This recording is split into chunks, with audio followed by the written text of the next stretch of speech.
সুপ্রিয় দর্শক, আপনাদের সকলকে আমন্ত্রণ জানাচ্ছি নাবা ক্রপ কেয়ার নিবেদিত দীপ্ত কৃষি জিজ্ঞাসা পাওয়ার্ড বাই কাজী ফার্মসের আজকের এই আয়োজনে। এবং পুরো আয়োজন জুড়ে আপনাদের সাথে আছি আমি জিনিয়া। দর্শক, আপনাদের মধ্যে নিশ্চয়ই অনেকেই আছেন যারা ফল খেতে পছন্দ করেন। আমি বিশ্বাস করি যে আমরা সকলেই কিন্তু ফল খেতে পছন্দ করি, কিন্তু যে জিনিসটা আমরা সব থেকে বেশি অপছন্দ করি সেটা হচ্ছে ফলের মধ্যে পোকা। আজকে কিন্তু আমরা এই বিষয়টা নিয়ে কথা বলবো, ফলের বিভিন্ন রকম রোগবালাই এবং তার সমাধান। আর এই বিষয়গুলো নিয়েই আমাদেরকে সমাধান দিতে এই মুহূর্তে স্টুডিওতে উপস্থিত আছেন ডক্টর বাবুল সরকার, মুখ্য বৈজ্ঞানিক কর্মকর্তা ও বিভাগীয় প্রধান, অবসরপ্রাপ্ত, ফল বিভাগ, উদ্যান তত্ত্ব গবেষণা কেন্দ্র, BARI, গাজীপুর। স্যার, আসসালামু আলাইকুম। স্যার, কেমন আছেন? এবং আপনাকে অসংখ্য ধন্যবাদ আমাদেরকে সময় দেওয়ার জন্য। ভালো আছি, থ্যাংক ইউ সো মাচ। আপনাকে ধন্যবাদ। অসংখ্য। স্যার, আমি শুরুতেই যে কথাটা বলছিলাম যে আমরা তো ফল খেতে অনেক পছন্দ করি, কিন্তু খারাপ লাগে যখন ফলের মধ্যে পোকামাকড় চলে আসে। সেই জায়গা থেকে অবশ্যই বিভিন্ন রকম সমাধান আছে, আমরা বিভিন্ন প্রশ্নে যাব, তবে তার আগে ফলের যত্নে ছোট্ট করে আপনার কাছ থেকে একটু জানতে চাইব। ধন্যবাদ। আসলে আমাদের একটি প্রচলিত ধারণা আছে যে ফল মানে যেহেতু একটি বড় বৃক্ষ জাতীয়, বেশিরভাগ ক্ষেত্রে, কিছু কিছু ছাড়া বেশিরভাগ ক্ষেত্রে এটি বৃক্ষ জাতীয় গাছ এবং অনেক বছর ধরে টিকে থাকে। একবার রোপণ করলে অনেক বছর ধরে টিকে থাকে। কিন্তু একটা ধারণা হয় যে বোধহয় যেহেতু গাছটি এমনি বড় থাকে, তার বোধহয় কোনো প্রকার খাদ্যের প্রয়োজন নেই, তার ব্যবস্থাপনার প্রয়োজন নেই। কিন্তু আমরা কিন্তু যে সমস্ত সিজনাল সবজি আছে বা অন্যান্য যে সমস্ত আমাদের ফসলগুলো আছে সেগুলোর ক্ষেত্রে আমরা বেশি মনোযোগ দিই, কারণ আমরা মনে করি যে ওগুলোর খুব যত্ন দরকার। এই একটি ধারণা আছে, প্রচলিত ধারণা, যে কারণে এই ধারণা থেকেই আমরা কিন্তু তার যে একটি ফল গাছের জন্য একইভাবে যেভাবে ধানের জন্যে বা গমের জন্যে বা সবজির জন্য যেরকম পুষ্টি প্রয়োজন, ঠিক একইভাবে কিন্তু ফলের জন্য সেই পুষ্টি প্রয়োজন, বরঞ্চ অনেক ক্ষেত্রে এর জন্য বেশি প্রয়োজন পড়ে। কিন্তু সেই প্রয়োজনীয় পরিমাণ পুষ্টি আমরা অনেক সময় আমরা দেই না গাছের ক্ষেত্রে। তাছাড়া বিভিন্ন রকম যে আমাদের যে বালাই আছে, বিশেষ করে যে পোকামাকড় রোগ বালাই ব্যবস্থাপনা, সেটির দিকেও আমরা মনোযোগটা কম দিই। তো সেই ক্ষেত্রে আমি বলবো যে মূলত একটি গাছকে বড় করার সময় তার ফল আসার আগ পর্যন্ত তার যথাযথ ব্যবস্থাপনা, বিশেষ করে নিউট্রিয়েন্ট ম্যানেজমেন্ট, পুষ্টির যে ব্যবস্থাপনা, তাকে যথাযথ পরিমাণ, প্রয়োজনীয় পরিমাণ খাবার প্রয়োগ করা দরকার। তবেই সে অনেক বছর ধরে গাছটি টিকে থাকবে এবং আমাদেরকে ভালো, প্রচুর পরিমাণে গুণগত মানসম্পন্ন ফল আমাদের। চমৎকার স্যার, অসংখ্য ধন্যবাদ। স্যার, আমরা সামনে আরও প্রশ্ন নিব, সেই জায়গা থেকে নিশ্চয়ই আপনার কাছ থেকে অনেক কিছুই জানতে পারবো আমরা আজকে। আমি প্রথম প্রশ্নে চলে যাচ্ছি। স্যার, প্রথম প্রশ্নটি আপনার কাছ থেকে তুষার করেছেন সিলেট থেকে। তিনি জানতে চেয়েছেন তার তরমুজ গাছের যে কাণ্ড, সেই কাণ্ড কিন্তু ফেটে লালচে আঠা বের হয়ে আসছে, সেই ক্ষেত্রে সমাধান কি হবে? আচ্ছা, এটি তরমুজের একটি অত্যন্ত গুরুত্বপূর্ণ রোগ এবং এর জন্য কৃষকরা অনেকভাবে ক্ষতিগ্রস্ত হন, কারণ এটিকে বলা হয় যে গাম বেরোয় আসে, তার থেকে একটি আঠার মতো পদার্থ বেরোতে থাকে। এটি একটি ছত্রাকজনিত, কোনো কোনো ক্ষেত্রে এটি ব্যাকটেরিয়া দ্বারাও হতে পারে। তো তার জন্যে আমরা যেটা বলি যে অ্যামিস্টার টপ একটা বা নাটিভো নামে এই দুটি ছত্রাকনাশক পাওয়া যায় বাজারে এবং খুবই ভালো কার্যকর। এটি 1 ml একটি, যেটি নাটিভো সেটি 1 গ্রাম প্রতি লিটারে, আর যেটি অ্যামিস্টার টপ সেটি আসলে 1 মিলিলিটার প্রতি লিটার পানিতে মিশিয়ে এই হারে যদি কৃষক 10 থেকে 15 দিন পর পর যদি 2 বার বা 3 বার স্প্রে করেন, তাহলে কিন্তু এই সমস্যাটির দিকে তিনি সমাধান পাবেন। দর্শক, আমরা পরবর্তী প্রশ্নে চলে যাব। পরবর্তী প্রশ্নটি এসেছে বগুড়া থেকে। ফরিদ বগুড়া থেকে প্রশ্ন করেছেন স্যারের কাছে যে তার ড্রাগন গাছে হলুদ ছাপ ছাপ দাগ পড়ছে এবং এটি কি ছত্রাকনাশক ব্যবহার করবে কিনা, সেই জায়গা থেকে তিনি প্রশ্ন রেখেছেন। অবশ্যই এটি একটু ধারণা নেওয়ার প্রয়োজন। অনেক সময় এই হলুদ কিন্তু পুষ্টির অভাবে হয়ে থাকে, বা আমাদের একটু লক্ষ্য করা প্রয়োজন যে অনেক সময় ড্রাগন ফল সাধারণত বিকেলের যে সূর্যের আলো পড়ে, বিশেষ করে পশ্চিম প্রান্তে থেকে যে আলোটা আসে তির্যকভাবে, এইটা অনেক সময় গাছের যে পাতা, যে ড্রাগনের যে তার যে ব্রাঞ্চ থাকে সেটার মধ্যে আসলে হলুদ হয়ে যেতে পারে। এটা অনেক ধরনের বলা যায় যে স্কর্চিং ড্যামেজ হতে পারে, সেটা আগে নিশ্চিত হওয়া দরকার। তাছাড়া যদি সেখানে পুষ্টির ঘাটতি থাকে, বিশেষ করে যে ক্যালসিয়ামের ঘাটতি থাকে, ম্যাগনেসিয়ামের ঘাটতি থাকে, বোরনের ঘাটতি থাকে, সেগুলোর জন্য কিন্তু অনেক সময় এই বা জিঙ্কের ঘাটতি থাকলেও হতে পারে। কাজে এই পুষ্টিগুলো কিন্তু যথাযথভাবে প্রয়োগ করা দরকার। তারপরেও যদি দেখা যায় যে এই সমস্যাটির সমাধান হচ্ছে না, এই ছোপ ছোপ দাগ যেটা উনি বলছেন, সেক্ষেত্রে আমরা মনে করতে পারি এটা ছত্রাক দ্বারাও হতে পারে, আবার এটা কিন্তু অনেক সময় ব্যাকটেরিয়া দ্বারা হতে পারে। তো সবসময় একটা বিষয়ের দিকে খুব গুরুত্ব দিতে হবে যে ক্লিন কাল্টিভেশন, অর্থাৎ বাগানটাকে সবসময় পরিষ্কার পরিচ্ছন্ন রাখতে হবে। যদি এরকম বেশি পরিমাণে দেখা দেয় তাহলে ওই অংশটুকে কেটে ফেলতে হবে, কেটে ফেলে বাকি অংশের মধ্যে আমাদের কিন্তু ছত্রাকনাশক অবশ্যই স্প্রে করতে হবে।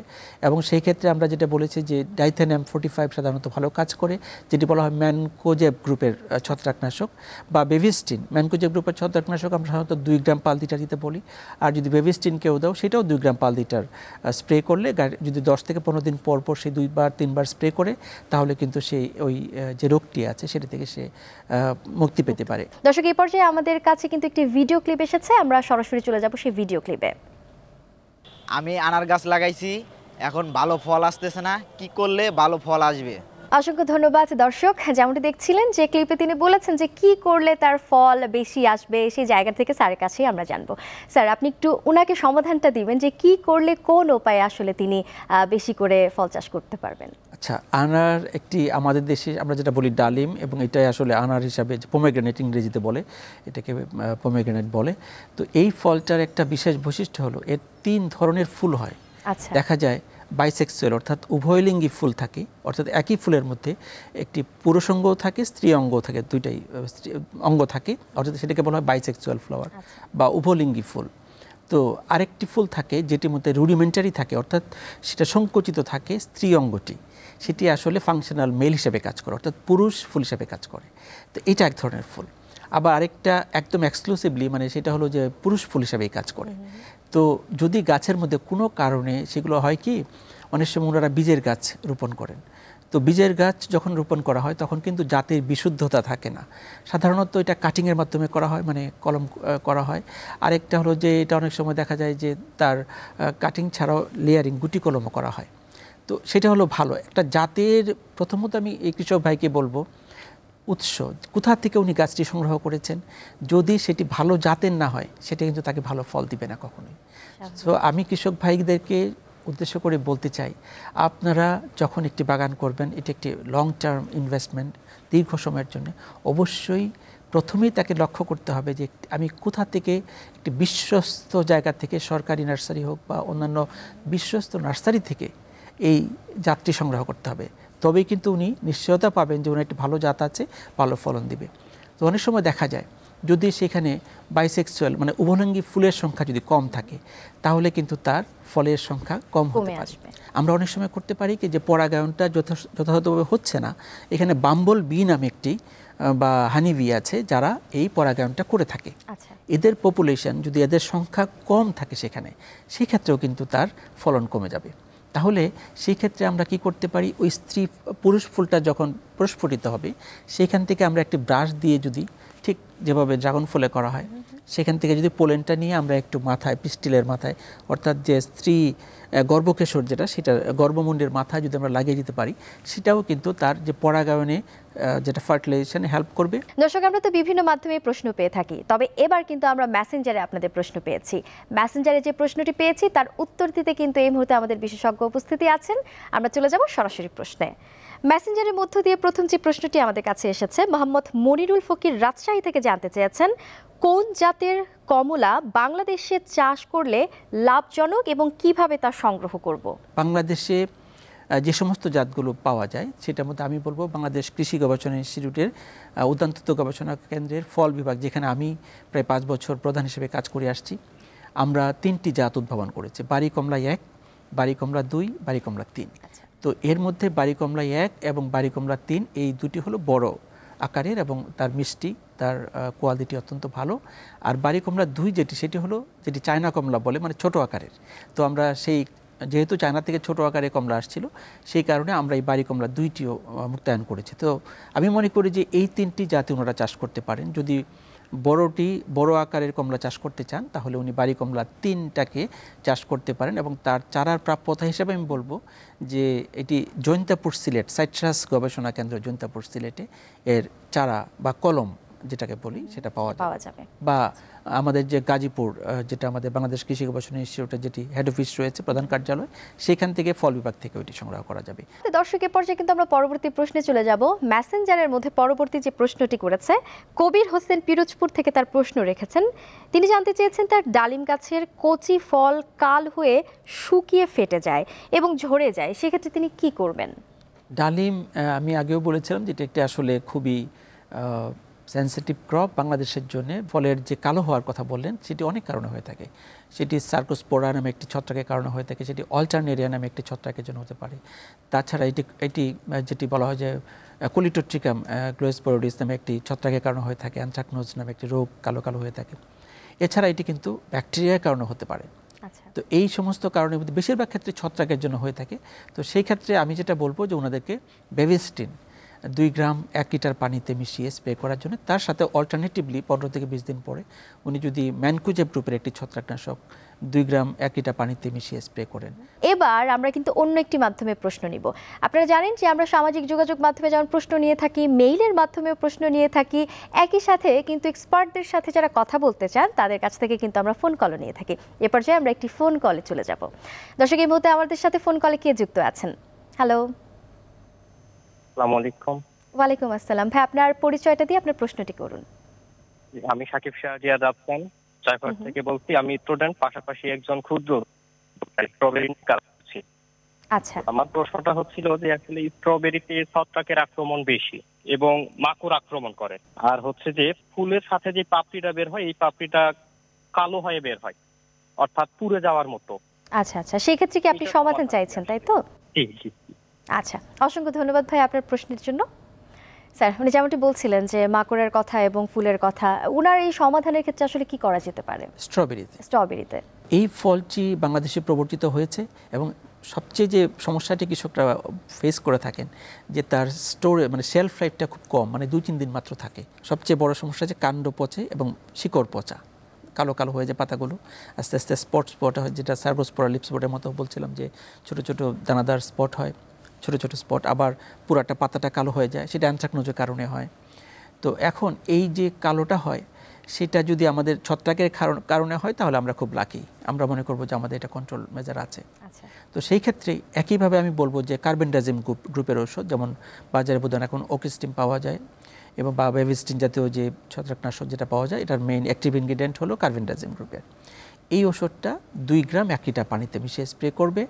অল্টারনেটিভলি মানে তারপরেই আবার 10 থেকে 15 দিন পরে সে ম্যানকুজেব গ্রুপের ওষুধ যেমন ডাইথেনাম 45 এটা উনি স্প্রে করবে এবং তার সাথে প্রয়োজন বোধে উনি, যে আমি আগে বলেছিলাম যে কপার ফাঞ্জিসাইড যদি উনি চেঞ্জ করে, কারণ অনেক সময় দেখা যায় একই ছত্রাকনাশক বারবার দিতে দিতে সেটা কিন্তু আর কাজ করে না, সেই ক্ষেত্রে উনি কিন্তু কপার ফাঞ্জিসাইডটাও ভালো কাজ করে। যদি অন্যান্য কীটনাশক যেটা বললাম বেভিস্টিন তারপরে ডাইথেনাম 45 যদি না পান তাহলে উনি এই যে বর্ধ মিক্সচার যেটা 10 গ্রাম দুধ 10 গ্রাম চুন 1 লিটার পানি, অর্থাৎ রেশিওটা হলো 1:1:100, এই রেশিওতে যদি উনি এটা স্প্রে করেন গাছে 10 থেকে 15 দিন পর পর, it will work very well এবং এটা খুব ভালো কাজ করবে। আমি মনে করি ওনার সমস্যাটার থেকে উনি। অসংখ্য ধন্যবাদ স্যার, অসংখ্য ধন্যবাদ আপনাকে। স্যার, আমরা পরবর্তী আরেকটি প্রশ্ন নেব, সেটি হচ্ছে চাঁপাইগঞ্জ থেকে আপনার কাছে প্রশ্নটি এসেছে। মেহেদি তিনি জানতে চেয়েছেন যে পেয়ারা গাছ আছে, পেয়ারা গাছের পাতা হলুদ হয়ে শুকিয়ে মারা যেতে শুরু করেছে এবং ডগায় প্রথমেই লক্ষণ দেখা দেয়, সেটার ক্ষেত্রে তিনি কি করবেন আসলে? আচ্ছা, ধন্যবাদ। এই পেয়ারা গাছের ক্ষেত্রে একটি সমস্যা, একটা হলো যে অ্যানথ্রাকনোজ হয়, কালো কালো দাগ পড়ে, এটা কৃষকরা স্প্রে করে কন্ট্রোল করে, তারা প্রচুর পরিমাণে স্প্রে করে কন্ট্রোল করেন, নিয়ন্ত্রণ করেন। কিন্তু এই যে হলুদ হওয়ার কথা বলেন, এটি হলো মূলত ফিউজেরিয়াম উইল্ট মানে হলো একটি ছত্রাক দ্বারা হয়, ফিউজেরিয়াম নামক একটি ছত্রাক দ্বারা, এবং পেয়ারার ক্ষেত্রে এটি সবচেয়ে ক্ষতিকর রোগ এবং এটি আস্তে আস্তে পাতাগুলো হলুদ হতে থাকে এবং নেতিয়ে পড়ে, সমস্ত ডালগুলো নেতিয়ে পড়ে, একসময় গাছটি মারা যায়। এটা কন্ট্রোল করা খুবই কঠিন। যদি এরকম রোগ দেখা দেয়, ইনিশিয়ালি ডালগুলো কেটে সেখানে উনি ওইটার মধ্যে বর্ধ পেস্ট, যেটা আমি বলছিলাম যে 10 গ্রাম দুধ 10 গ্রাম চুন 1 লিটার পানি, সেখানে উনি 100 গ্রাম দুধ 100 গ্রাম চুন 1 লিটার পানি এটা মিশিয়ে কাটা অংশের মধ্যে দিয়ে দিতে পারে, এটা একটা সমাধান। আরেকটা উনি করতে পারেন যে গাছের গোড়াতে ট্রাইকো কম্পোস্ট উনি দিতে পারেন। ট্রাইকো কম্পোস্ট বাজারে পাওয়া যায়, 2 থেকে 3 কেজি পরিমাণ যদি উনি ট্রাইকো কম্পোস্ট গাছের গোড়াতে দিতে পারেন, সেটাও কাজ করতে পারে। সাধারণত এই রোগটা হয়ে গেলে কন্ট্রোল করা খুব ডিফিকাল্ট, কিন্তু আমি বলবো যে তাকে যদি হয়েই যায় রোগটা, তাহলে উনি ট্রাইকো কম্পোস্ট ইউজ করতে পারেন বা ওই আক্রান্ত অংশটা কেটে সেখানে বর্ধ পেস্ট লাগাতে পারেন, বা কপার ফাঞ্জিসাইড যেটা আছে সেটাকেও যদি উনি ঘন করে যদি এটা ব্রাশ দিয়ে লাগিয়ে দেন কাটা অংশে, সেটা একটা সমাধান হতে পারে। কিন্তু মূলত আরেকটা সমাধান আছে যে ওনারা যখন কলমগুলো লাগান, সেটা যদি গ্রাফটিং করেন, অর্থাৎ বাংলাদেশে আমরা গবেষণা করে দেখেছি যে L49 এবং এটাকে বলা হয় যে একটি পেয়ারা আছে যেটিকে বলা হয় পলি পেয়ারা নামে। পলি পেয়ারা, এটি পাতাগুলো লাল, জাতের, এটা একটা জাতের, এটা হলো রুট স্টক হিসাবে। অর্থাৎ এটা এই ছত্রাকটা মাটির থেকে ছড়ায় মূলত আসলে আর কি। তো সেই কারণে যদি আমরা রুট স্টকটা যদি একটি শক্তিশালী, যেটা রেজিস্ট্যান্ট রুট স্টক বলা হয়, টু সাম এক্সটেন্ট রেজিস্ট্যান্ট বা টলারেন্ট, আমি যারা বলছি যে অনেকাংশে প্রতিরোধক, সেই ধরনের রুট স্টক হলো পলি পেয়ারা বা L49। এই দুইটি রুট স্টক বাজারে নার্সারিতে পাওয়া যায়। সেগুলো কিন্তু ভালো পেয়ারা দেয় না, কিন্তু সে দেখা যায় যে ওই অবস্থাতে মাটিতে যে ফিউজেরিয়াম উইল্ট নামক যে ছত্রাকটা আক্রমণ করে, এটা সাধারণত মাটিতে থাকে এবং মাটিতে শিকড়ে বিভিন্ন রকম রিওয়ার্কস করতে গিয়ে, অর্থাৎ কোনো প্রকার নিড়ানি দিতে গিয়ে যদি শিকড় কেটে ফেলে, সে একটা দুর্বল ছত্রাক, সে ওই কাটা অংশ দিয়ে ঢুকে পড়ে।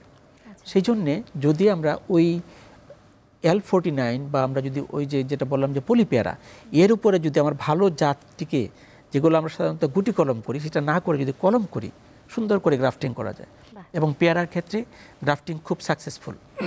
যদি আমরা এই কলমটি করতে পারি, তাহলে কিন্তু এই আমরা ওই জাতটাকে, ওই যেটা বলেন উনি হলুদ হয়ে যায় বা ওই যে নেতিয়ে পড়ে, সেই রোগটা কিন্তু প্রতিরোধ করা সম্ভব। চমৎকার স্যার, অসংখ্য ধন্যবাদ আপনাকে। এবং আজকে আমরা শেষ পর্যায়ে চলে এসেছি, আমরা আশা করছি যে আবারও আপনাকে পরবর্তী কোনো পর্বে পাবো। অসংখ্য ধন্যবাদ। আপনাকে অনেক ভালো ধন্যবাদ। দর্শক, আমরা একেবারে শেষ পর্যায়ে চলে এসেছি, তবে আপনারা কিন্তু প্রশ্ন করতে ভুলবেন না, কারণ আপনাদের প্রশ্ন থাকবে এবং সেই সাথেই কিন্তু আমাদের সমাধানও থাকবে। দর্শক, আপনারা প্রশ্ন পাঠাতে পারেন এবং যোগাযোগ করতে পারেন স্ক্রিনে দেয়া এই ঠিকানায়। প্রযোজক দীপ্ত কৃষি জিজ্ঞাসা, দীপ্ত টিভি 7A গ, তেজগাঁও শিল্প এলাকা, ঢাকা 1208, অথবা ইমেল করতে পারেন krishi@dipto.tv-তে। আরও তথ্য পেতে ফোন করুন 01-787-682-832 এই নাম্বারে, বা কমেন্ট করতে পারেন আমাদের দীপ্ত কৃষি ফেসবুক পেজে। দর্শক, আজ শেষ করছি এই পর্যন্তই, তবে আপনাদের প্রশ্নের সাথে সাথে আমরা সমাধান দিতে পরবর্তী প্রোগ্রামে কিন্তু আবারও হাজির হব, তাই দ্রুত করে আপনাদের প্রশ্নগুলো রাখুন আমাদের দেয়া যে ঠিকানা রয়েছে সেই ঠিকানায়। সে পর্যন্ত আপনারা ভালো থাকবেন, সুস্থ থাকবেন এবং অবশ্যই দীপ্ত কৃষির সাথেই থাকবেন। বিদায় নিচ্ছি নাবা ক্রপ কেয়ার নিবেদিত দীপ্ত কৃষি জিজ্ঞাসা পাওয়ার্ড বাই কাজী ফার্মসের আজকের আয়োজন থেকে।